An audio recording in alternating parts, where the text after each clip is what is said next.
ఈరోజు నా వంట అండి తోటకూర పులుసు. ఏమి లేదు, తోటకూర, పచ్చిమిరపకాయలు,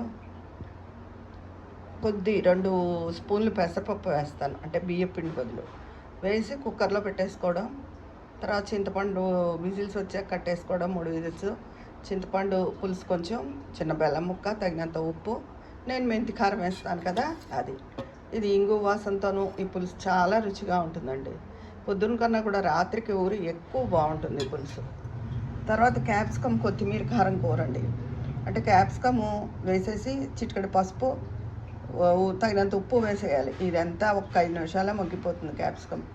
ఈ లోపల తగినన్ని పచ్చిమిరపకాయలు, కొత్తిమీర మిక్సీ చేసేసుకొని వేసేసి 1 స్పూన్ నిండా శనగపిండి వేసి 1 నిమిషం పైనుంచి కింద కలుపుకుని ఉంచేసి కట్టేసుకోవడం చాలా రుచిగా ఉంటుంది.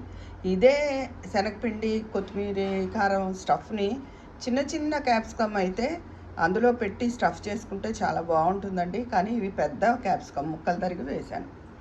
ఇదేమో టమాటో పెరుగు పచ్చడి. మా నాన్నగారు ఈ టమాటో పెరుగు పచ్చడి తినరు, ఆయనకేమో మామూలు పెరుగు పచ్చడి, ప్లెయిన్గా ఏం లేకుండా. ఇదండి ఈరోజు నా వంట.